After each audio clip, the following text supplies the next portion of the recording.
Boa noite aos irmãos. Que a graça de Deus seja com cada um aqui presente. A mensagem musical que eu vou cantar aqui, ela fala sobre a madrugada, que é o melhor momento que a gente pode se aproximar de Deus. Então que a música possa tocar no coração dos irmãos.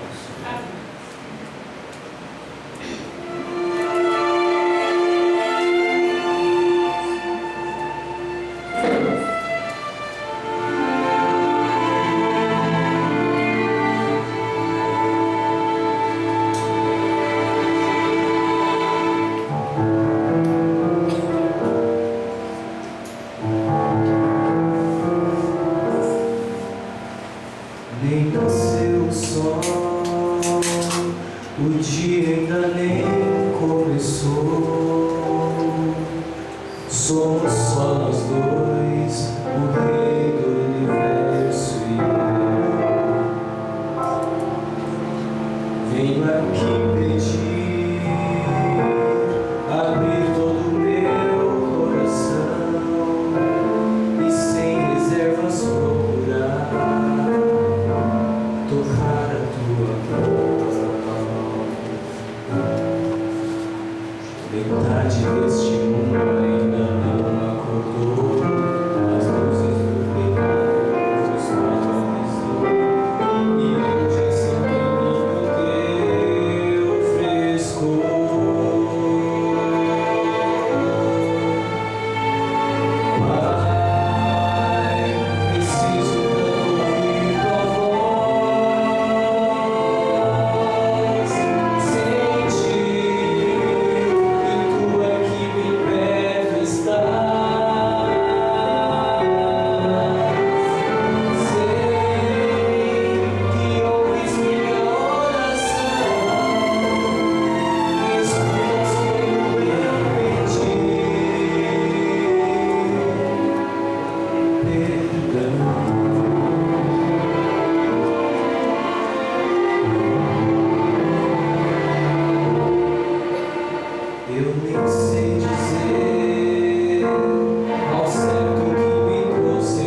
noite, irmãos, novamente. Para quem não me conhece, eu me chamo Bruno, eu sou da igreja do Jardim Silvia, lá de Francisco Morato. E foi uma alegria muito grande estar aqui com os irmãos. Eu já estive algumas vezes aqui, trazendo uma mensagem da música junto com meu pai e com meu irmão. E nessa noite o Senhor me escolheu para trazer a mensagem para os irmãos. Que essa mensagem possa servir de alerta, mas que não possa assustar os irmãos, e sim animar cada vez mais para que possamos prosseguir nessa jornada. Bom, antes de abrirmos a palavra de Deus, eu gostaria de ter uma palavra de oração. Vamos curvar nossas mãos. Senhor Deus, grandioso Pai, louvado e exaltado seja teu santo nome, Senhor, agradecido te somos, Senhor, porque temos a certeza que o Senhor está aqui presente no nosso meio. Senhor, queremos te pedir que o Senhor nos envie o seu Santo Espírito, que ao abrirmos a sua santa e bendita palavra, que o Senhor abra a nossa mente para que possamos entendê-la da melhor forma possível. Esteja com todos os irmãos aqui do Parque Paulista, esteja com a sua igreja, em nome de Jesus. Amém. Bom, de acordo com o andamento da semana, o tema de hoje, os 10 dias de oração, que está sendo uma bênção, que na verdade eu já passei por a semana, que está sendo um pouquinho depois, mas ela foi uma bênção e eu acredito que está sendo também uma bênção aqui na igreja do Parque Paulista. E a mensagem que no caso estava escrita para ser hoje, mas eu acredito que bem antes, no planejamento dessa semana de oração, Deus já colocou no coração que a mensagem que ia ser passada hoje no Parque Paulista seria o pequeno tempo de angústia e os enganos satânicos dos últimos dias. Eu gostaria de começar a mensagem lendo um verso bíblico. Gostaria que os irmãos abrissem junto comigo. Se encontra lá em Mateus,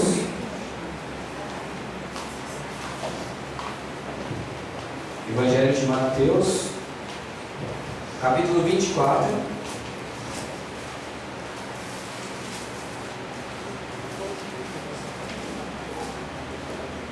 São Mateus capítulo 24, versículo 3. É o irmão poder ler, por favor.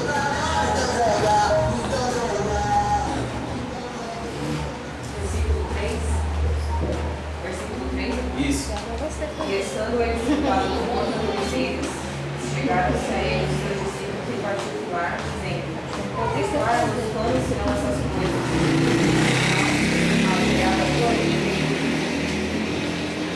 Bom, nós como adventistas, propriamente pelo nome adventistas, acreditamos no advento de Jesus. Eu acho assim que é de longe a nossa maior esperança olhar para as nuvens do céu e ver Jesus voltando. Mas antes disso acontecer, Jesus no caso, quando ele veio aqui à Terra, ele disse que aconteceria algumas coisas que ao acontecer essas coisas a gente saberia que o fim, no caso a volta de Jesus, estaria próximo. E dado o momento aqui que Jesus já tinha explicado algumas coisas que aconteceriam, os discípulos perguntaram para Jesus: quando que vai acontecer essas coisas? Quais sinais que vão preceder a sua vinda? Então Jesus apresentou diversos sinais, e algum deles eu vou apresentar no estudo aqui de hoje. Para quem não sabe, o estudo é baseado no livro Eventos Finais. Então eu gostaria de ler alguns trechos aqui e a gente comenta, se algum irmão tiver algum comentário também para ajudar, vai ser gratificante. Começando aqui. Antes do fim do tempo da graça. Na página 33 do livro Primeiros Escritos, foi dito o seguinte: no início do tempo de angústia, ficamos cheios do Espírito Santo, quando saímos para proclamar o sábado mais amplamente. Essa visão foi dada em 1847, quando havia apenas poucos entre os irmãos no advento, observando o sábado. E destes, somente uns poucos supunham que sua observância era suficientemente importante para constituir uma linha de separação entre o povo de Deus e os incrédulos. Agora, o cumprimento dessa visão está começando a ser visto. O início do tempo de angústia ali mencionado não se refere ao tempo em que as pragas começarão a ser derramadas, mas ao breve período, pouco antes, enquanto Cristo está no santuário. Neste tempo, enquanto a obra de salvação está se encerrando, tribulações virão sobre a terra, e as nações ficarão iradas, embora contidas para não impedir a obra do terceiro anjo. É interessante aqui, no começo do nosso estudo aqui, que já fala propriamente do título do sermão de hoje, no caso, o pequeno tempo de angústia.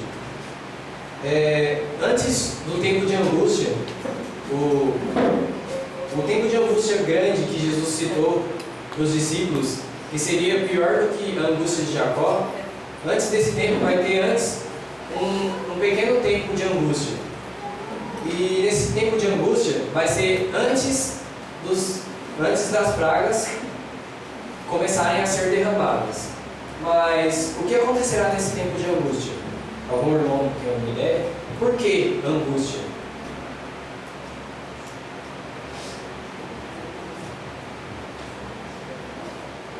Bom, se a gente for estudar, esse pequeno tempo de angústia é um tempo em que nós, o povo de Deus, estaremos esperando a volta de Jesus, que já estaremos vendo alguns sinais que Ele está próximo. Nós vamos ficar em dúvida se a porta da graça já fechou. Por quê? Porque no tempo de angústia, quando as pragas vão se derramar, a porta da graça já vai ter se fechado. Então, no caso, se cumpre o que diz lá em Apocalipse: quem é justo, continue fazendo a justiça, e quem é impuro, continue a ser impuro, porque a porta da graça já se fechou. Se você não se decidiu antes disso, já era, acabou o tempo. E esse tempo de angústia pequeno, que vai se aplicar sobre o povo de Deus, é o tempo que estaremos em dúvida se a porta da graça já estiver sendo fechada. Vamos estar em dúvida se estaremos salvos ou não. Isso vai ser uma angústia tremenda na nossa mente. Imagina na mente dos irmãos que se preparam para a volta de Jesus, ficarem imaginando: nossa, será que a porta da graça já se fechou? Será que eu estou salvo? É um momento assim, de bastante reflexão que devemos ter. Seguindo adiante dos sinais, eu vou ler aqui: a igreja e o Estado se opõem ao povo de Deus. Todos quantos não se curvarem ao decreto dos conselhos nacionais e obedecerem às leis nacionais para exaltar o sábado instituído pelo homem do pecado, para menosprezar o santo dia de Deus, sentiram não somente o poder opressivo do papado, mas do mundo protestante, a imagem da besta. É interessante pensar que no final dos tempos vai sair um decreto, que no caso está muito próximo, um decreto onde que o Estado novamente se une com a igreja.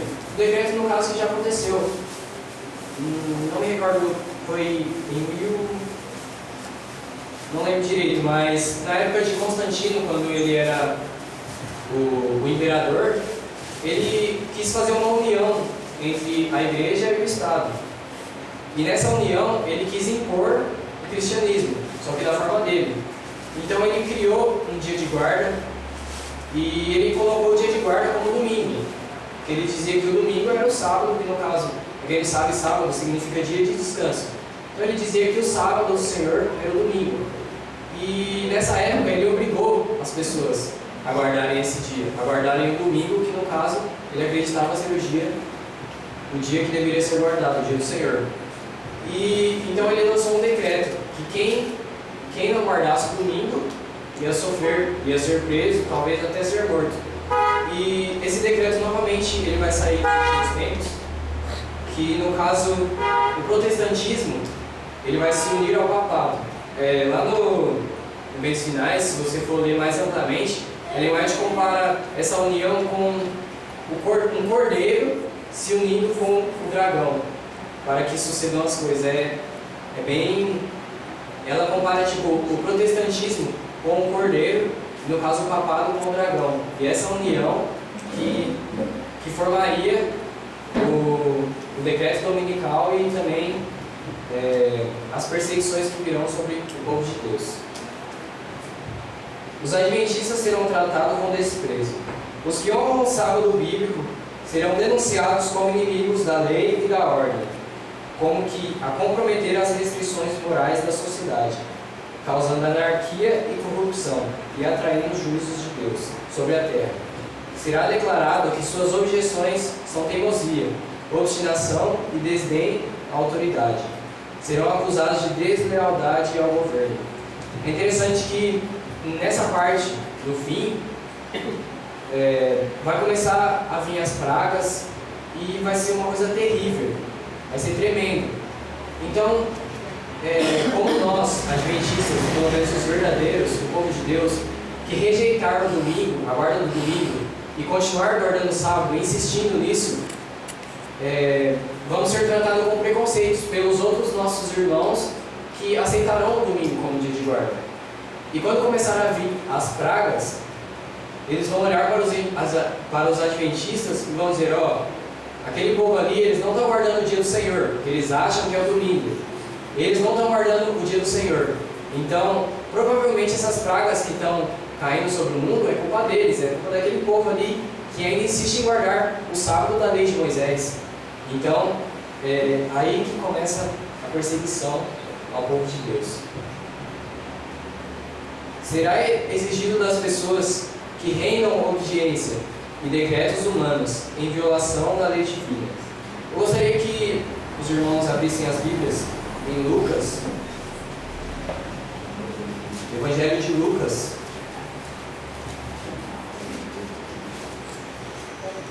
capítulo 21, verso 16. Vai ser difícil esse tempo, irmãos. Eu vou ler de novo aqui o trecho. Será exigido das pessoas que rendam obediência a decretos humanos em violação da lei divina. Os que forem fiéis a Deus serão ameaçados, denunciados e proscritos. E o que diz aí em Lucas 21:16? Alguém poderia ler? E sereis entregues até por vossos pais, irmãos, parentes e amigos, e matarão alguns dentre vós. Nossa, irmãos, vai ser difícil, irmãos. Imagina, por exemplo, eu tenho o meu irmão, ele já esteve aqui também. Imagina, por exemplo, o meu irmão me perseguindo. Imagina, por exemplo, o meu pai, a minha mãe, que estavam sempre comigo aqui na igreja. Imagina eles me perseguindo. Eles querendo a minha morte porque eu não estou guardando o dia do domingo. Irmãos, vai ser difícil. No fim dos tempos, é isso que vai acontecer. Os nossos próprios irmãos, parentes e amigos vão nos perseguir. Mas, e talvez até alguns dos nossos irmãos vamos ser até mortos por conta dessa perseguição.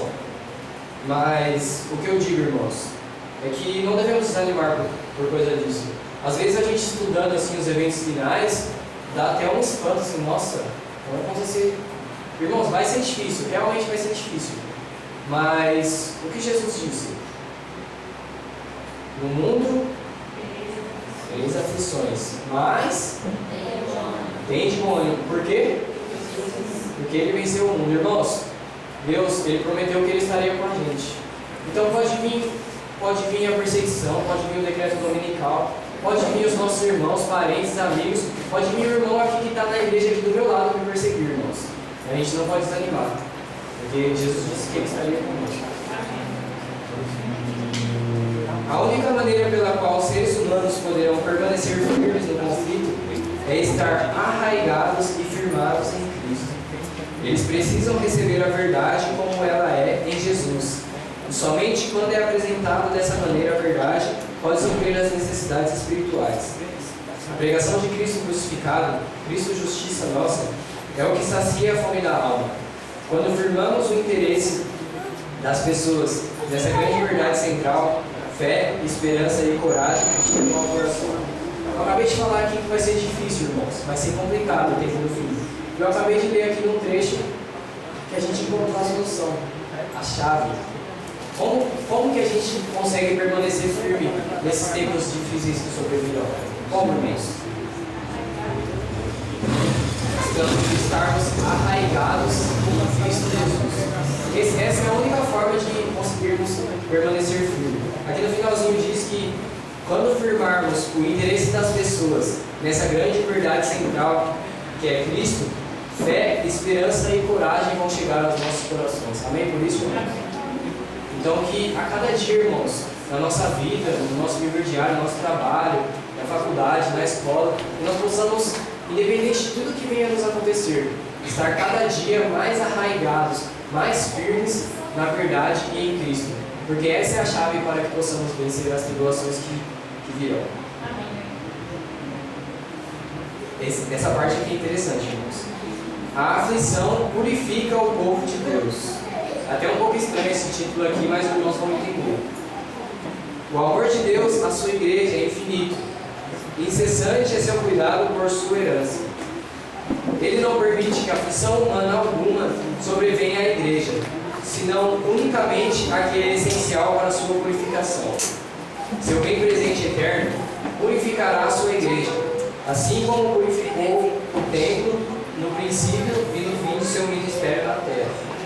Tudo que ele traz sobre a igreja, em forma de provações e aflições, é com o objetivo de fazer seu povo adquirir mais profunda piedade e mais força para levar a todas as partes do mundo as vitórias da cruz. Bom, irmãos, tem um texto que escrito lá em Timóteo, eu gostaria que os irmãos lessem lá em 2 Timóteo, segunda carta de Paulo a Timóteo, capítulo 3, versículo 12.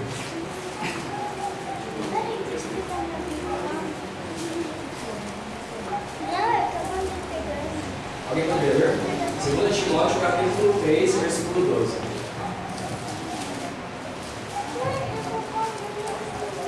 E também todos os que piamente querem viver em Cristo Jesus padecerão perseguições. Então, irmãos, esse texto aqui ele é tremendo, irmãos, ele é muito forte. Todos quantos querem viver piedosamente em Cristo Jesus sofrerão perseguições. Agora eu lhe pergunto, irmãos, nós estamos sendo perseguidos atualmente? Eu digo que não, irmãos. Talvez aconteça alguma coisinha ali, aqui, mas será que essa perseguição é comparativa ao que os nossos irmãos cristãos antigamente sofreram, que morriam pelo Evangelho? Estamos sofrendo essas perseguições? Não, irmãos. E isso devia ser um motivo da gente se entristecer, irmãos. Porque tem um trecho lá no Grande Conflito, que eu vou ler aqui para os irmãos. A religião que em nosso tempo prevalece não é do caráter puro e santo que assinalou a fé cristã nos dias de Cristo e seus apóstolos. É unicamente por causa do espírito de transigência com o pecado, por serem as grandes verdades da palavra de Deus tão indiferentemente consideradas, por haver tão pouca piedade vital na igreja, que o cristianismo é aparentemente tão popular no mundo. Hoje é fácil, irmãos.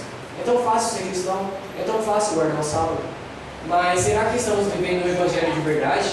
Porque aqui no Grande Conflito diz aqui, ó: haja um revivamento da fé e poder da igreja primitiva, o espírito de opressão reviverá, reacendendo-se as fogueiras da perseguição.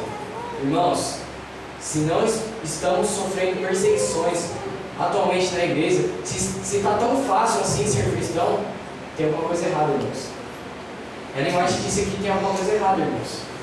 Se não estamos sofrendo perseguições, tem alguma coisa errada.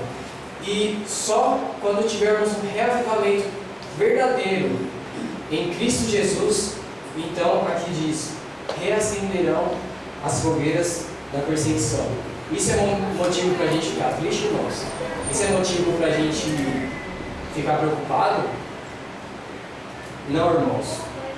Como eu disse aqui no título aqui, a aflição purifica o povo de Deus. Porque Deus, Ele não dá uma carga para nós que nós não possamos carregar. Deus, Ele conhece os nossos limites, Ele conhece até quantos fios de cabelo tem na minha cabeça. Ele sabe quanto eu posso suportar. E como Ele é um Deus de amor, Ele só vai me dar o que eu posso suportar. E por que parece que eu não estou buscando, digamos que essa perseguição? Porque parece que eu não estou vivendo de verdade o Evangelho para ser perseguido. É uma parte que Os irmãos deveriam refletir bastante, porque se não estamos sofrendo perseguição, irmãos, tem alguma coisa errada.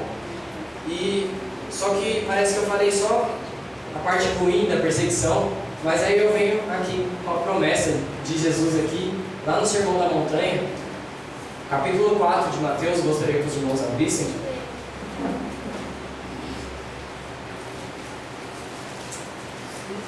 São Mateus capítulo 4, versículos do 10 ao 12. Lemos assim: Bem-aventurados. O que é bem-aventurados, irmãos? Felizes. Imagina, irmãos, Jesus falando para nós: felizes são vocês. Felizes por quê? Bem-aventurados os perseguidos por causa da justiça, porque deles é o reino do céu. Bem-aventurados sois quando por minha causa vos injuriarem e vos perseguirem, e mentindo disserem todo mal contra vós. Regozijai-vos e exultai, porque é grande o vosso galardão nos céus, pois assim perseguiram aos profetas que vieram antes de vós. Amém, irmãos?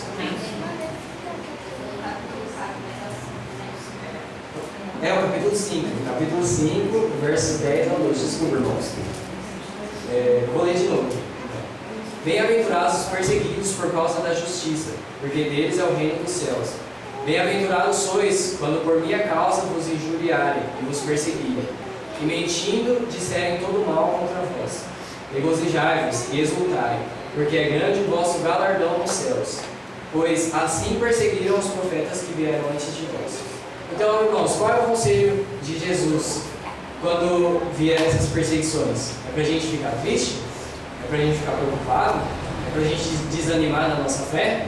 Não está escrito aqui, irmãos, no versículo 12: Regozijai-vos e exultai, porque é grande o vosso galardão nos céus. Amém, irmãos? Amém. Que promessa de Jesus, irmãos. Então, não devemos ficar preocupados com essas coisas, mas sim vigilantes, atentos para quando elas virem a acontecer, para que estejamos preparados. Assim como as cinco virgens estavam preparadas, estavam com seu azeite guardado quando o noivo veio, assim, irmãos, devemos estar preparados para que quando vierem essas coisas, estejamos firmados na verdade, para que quando vier a perseguição, irmãos, não possamos ficar preocupados, mas que sim nos alegremos, porque saberemos que o fim está próximo, que Jesus logo vem para nos buscar. Amém, irmãos? Amém. Mais algumas coisas que acontecerão aqui. Os santos precisam alcançar completa compreensão da verdade presente, a qual serão obrigados a sustentar pelas Escrituras. Precisam compreender o estado dos mortos, pois os espíritos de demônios lhes aparecerão, pretendendo ser amigos e parentes amados, os quais lhe declararão que o sábado foi mudado, bem como outros ensinamentos não bíblicos. Essa parte aqui é interessante porque nesse tempo do fim vai ser bem difícil, porque Satanás ele vai dar aquela investida no povo de Deus. E ele vai tentar de todas as formas que ele puder achar enganar o povo de Deus. E uma dessas formas, ele vai utilizar de irmãos nossos que já faleceram para tentar nos impor algumas coisas que não vão de acordo com a Bíblia. Imagina, irmãos, eu vou dar um exemplo aqui de mim mesmo. O Alexandre e a Patrícia, que me conhecem, sabem que em 2007, acho que foi a coisa que mais impactou na minha vida quando eu perdi minha mãe, que é algo que mexe comigo até hoje. Todo dia das mães, eu não consigo passar o dia das mães sem deixar cair uma lágrima, porque eu lembro da minha mãe. E agora imagina, irmãos, chega no tempo do fim, aparece a minha mãe, que eu amo tanto, que eu almejo tanto ver ela no céu, aparece ela para mim, falando para mim não guardar o sábado. Pensa como não vai ser difícil. Vai ser complicado, irmãos, vai ser difícil. Mas não podemos desanimar. Não podemos desanimar porque se estivermos firmes na verdade, se estivermos estudando as verdades, tanto da Bíblia quanto do Espírito de Profecia, se soubermos de verdade qual é a verdade absoluta de Deus, o que Ele mandou a gente fazer, não vamos nos deixar abalar, nem que venha o próprio Satanás presente aqui para nós como um anjo de luz, como o próprio Jesus, como vai acontecer, e diga para nós, não vamos para fora. Por quê? Porque estaremos firmes na verdade, amém, irmãos? Amém. Amém. Bom, antes da volta de Jesus também acontecerão outras coisas. Antes dos juízos finais de Deus caírem sobre a terra, haverá entre o povo de Deus tal avivamento da primitiva piedade, como não fora testemunhado desde os tempos apostólicos.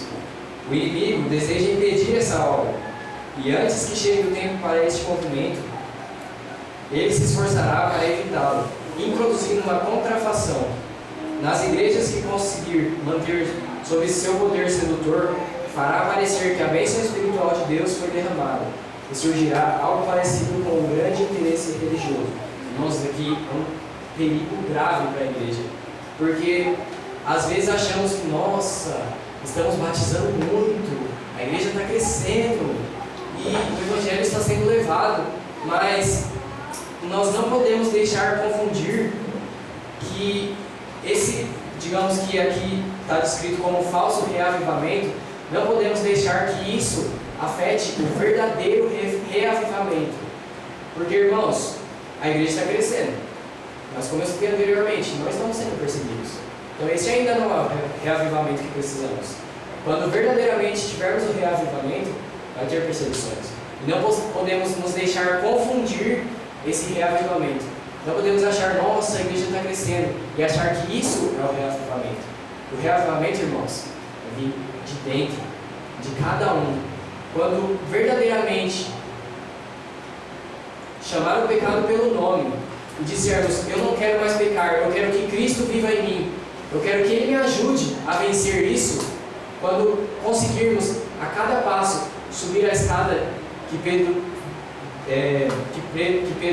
disse lá no livro, se a cada dia conseguirmos subir essa escada e a cada dia conseguirmos alcançar a santificação, essa santificação, senhores, é o reavivamento que estamos precisando.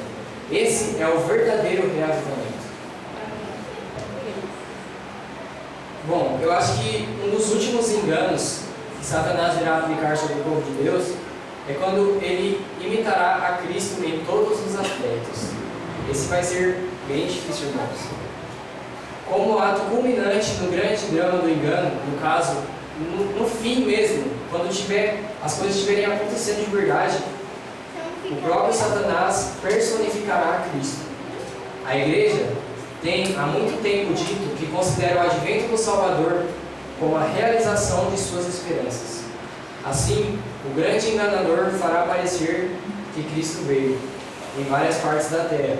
Satanás se manifestará entre as pessoas como um ser majestoso, com brilho deslumbrante, assemelhando-se à descrição do Filho de Deus, dada por João em Apocalipse. Que no caso, vamos ler lá em Apocalipse 1, Apocalipse capítulo 1.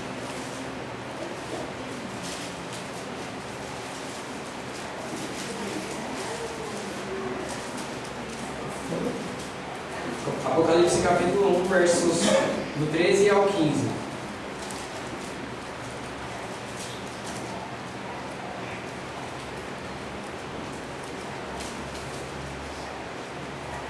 Do 13 ao 15.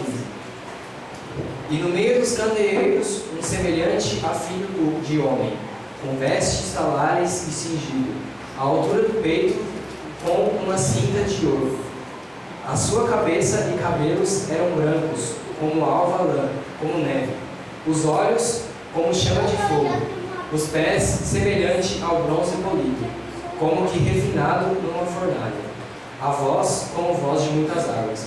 Essa descrição aqui que João dá de Jesus vai ser provavelmente exatamente assim que Satanás tentará se apresentar para nós no fim dos tempos. E talvez pelos meios de comunicação, pela televisão, pela internet, pelo Facebook, WhatsApp, começaremos a ouvir várias notícias. Cristo está aqui, Cristo está ali, Cristo veio, Cristo já voltou. E muitas pessoas, infelizmente, irmãos, muitas pessoas vão acreditar. E infelizmente, como Jesus disse, talvez enganaria até os escolhidos de Deus. Até os escolhidos de Deus talvez acreditarão nesse engano de Satanás quando ele personificar a Cristo. Então, irmãos, temos que ficar muito atentos. Temos que estudar bastante a palavra de Deus para que não possamos cair nesses enganos de Satanás no fim dos tempos.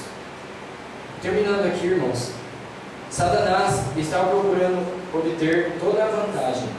Disfarçado de anjo de luz, percorrerá a terra como operador de milagres. Com belas palavras, apresentará sentimentos nobres, falará coisas boas e realizará bons atos.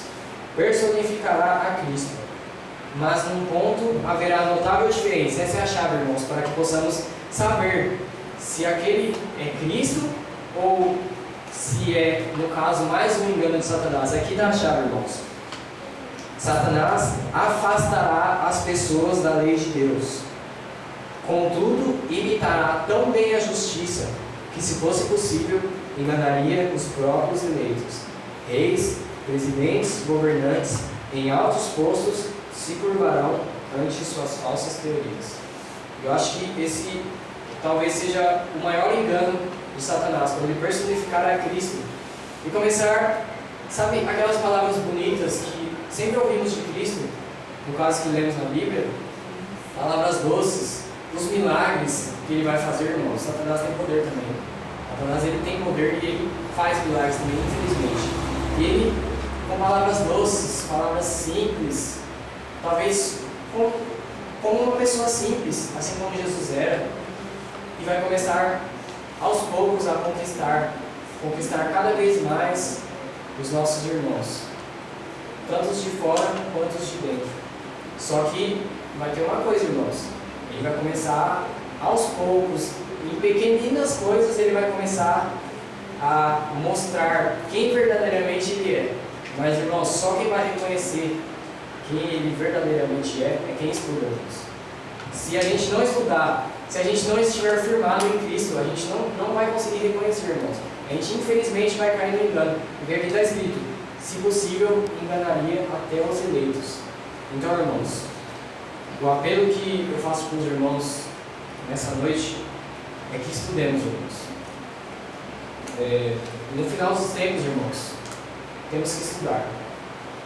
E o estudo, irmãos, Bíblia e Espírito de profecia, irmãos, temos que estudar. Temos que ler, estudar, discutir, reunir os irmãos, ler, estudar, discutir, e assim sucessivamente, irmãos. Porque essa é a nossa carga, irmãos. Com essa carga, assim, irmãos, que lá no fim dos tempos, quando não tivermos mais tudo isso, irmãos, a gente vai acabar, irmãos. Não vamos ter mais Bíblia. E os irmãos acham que no passe de mágica o Espírito Santo vai lembrar uma coisa que você nunca estudou? Uma coisa que você nunca leu?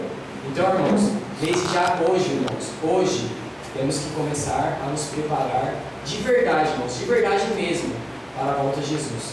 Temos que estudar, temos que olhar para a nossa vida e falar, isso daqui está errado. Tira isso daqui. Está errado. Tira isso daqui. E vamos cada vez mais avançando e avançando. Não decair, irmãos. Sempre avançando e avançando. Porque quando chegar tudo isso que eu falei aqui, que vão acontecer muitas outras coisas, talvez até maiores que isso, quando chegar, irmãos, que nós estejamos preparados. Que nós estejamos preparados e firmados em Cristo Jesus. E que esses enganos satânicos não enganem a gente, irmãos. Não enganem os escolhidos de Deus. Que estejamos sempre alicerçados na palavra de Deus, para que quando chegar, estejamos tranquilos. E nos regozijemos, como Jesus disse. Nos regozijemos quando nos perseguirem, porque sabemos que Jesus está próximo. Amém, irmãos?